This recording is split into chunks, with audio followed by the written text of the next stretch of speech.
Okay, well, good evening, guys. I'm back in the garage this evening, in the Pop.Smoke garage, and this evening I'm going to start tackling this section of rust just here.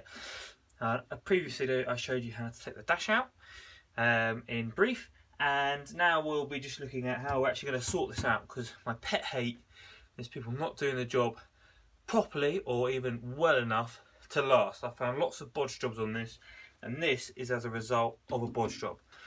So with rust, remember, you've got to cut it out. If you're seeing holes and stuff on the outside, you've got to think, okay, where is that actually coming from? Is it coming from behind? Is it coming from the other side of this metal? Is it not just what I can see on top?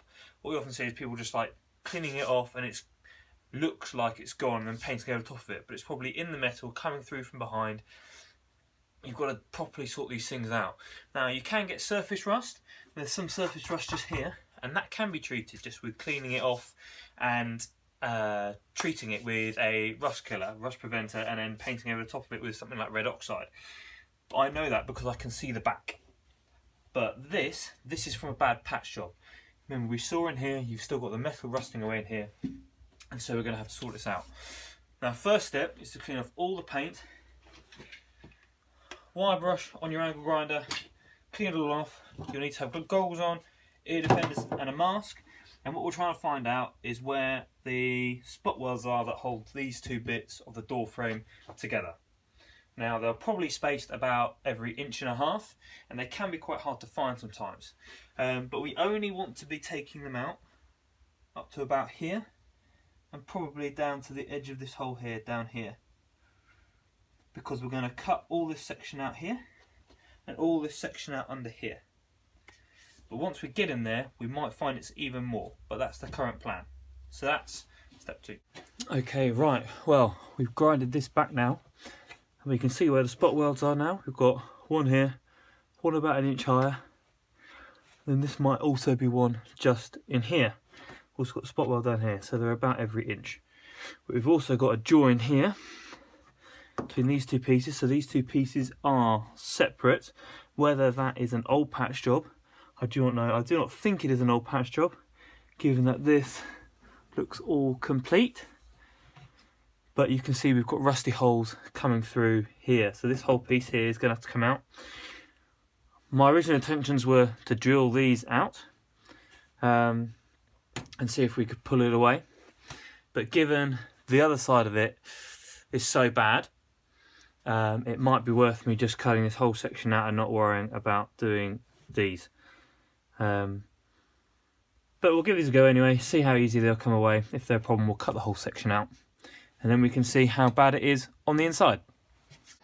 Okay, well, I've drilled out the spot welds, as you can see here and here, and then I've used my small air chisel, which I've got. It's just the one from SGS here, and that runs off my little 50 litre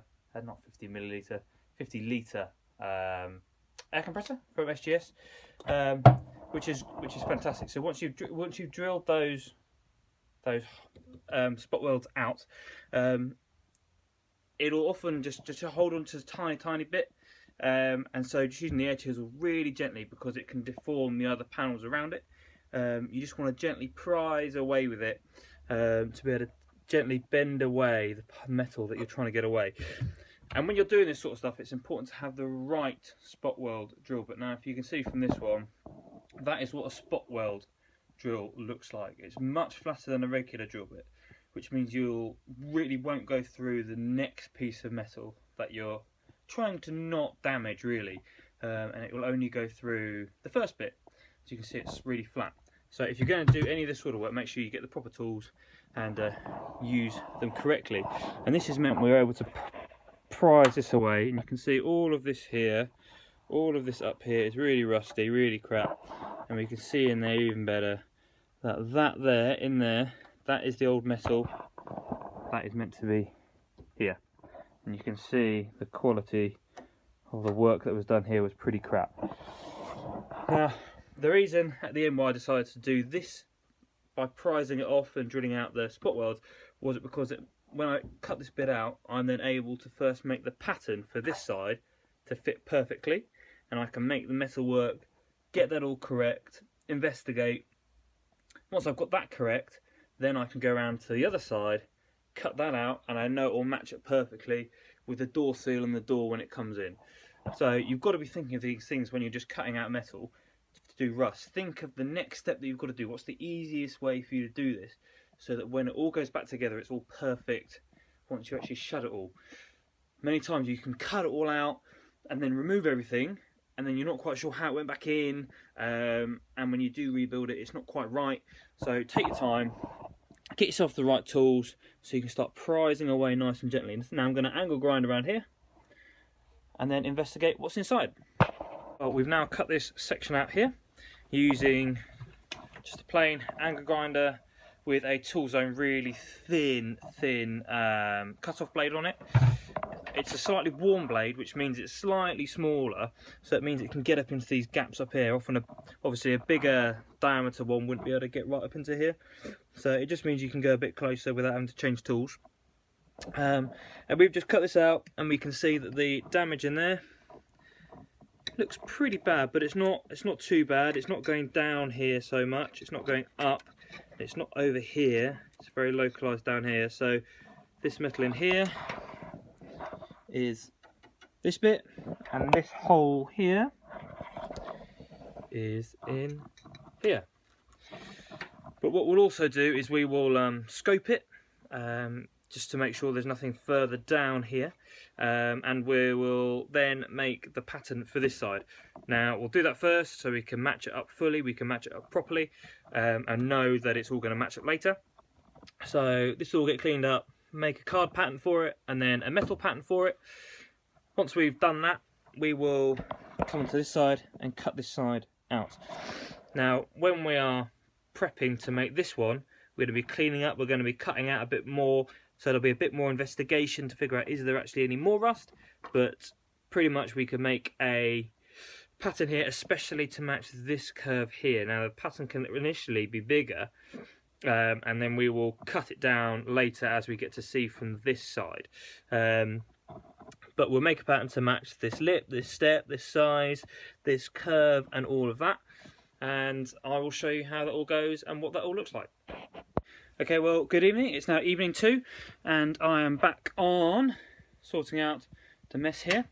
Now, last evening I finished by cutting up this CAD template. Doesn't have to be fancy, doesn't have to be anything special, just a bit of cardboard, just to give me this line, and you can see that it's going to do what it needs to do later. But this evening we are coming on to cut out this section here. So I'm going to cut this section out, bit of exploratory cut about here, cut it off, cut down here to see what we've got. Right, well, after a few more cuts, you can come and see what we've got. So you can see actually this panel here, which is a structural piece, isn't too bad, but then behind it, all this bodywork in here and up here, that is the worst bit. Now, a bit more investigating showed that actually all started here. You can see these holes through here, down through this seam here, so all the water's been going down there and just rotting it away for ages, and they've just backed it down here.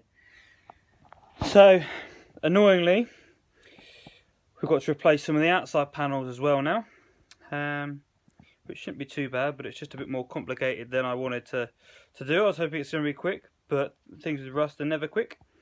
So it's more cutting and more panel making.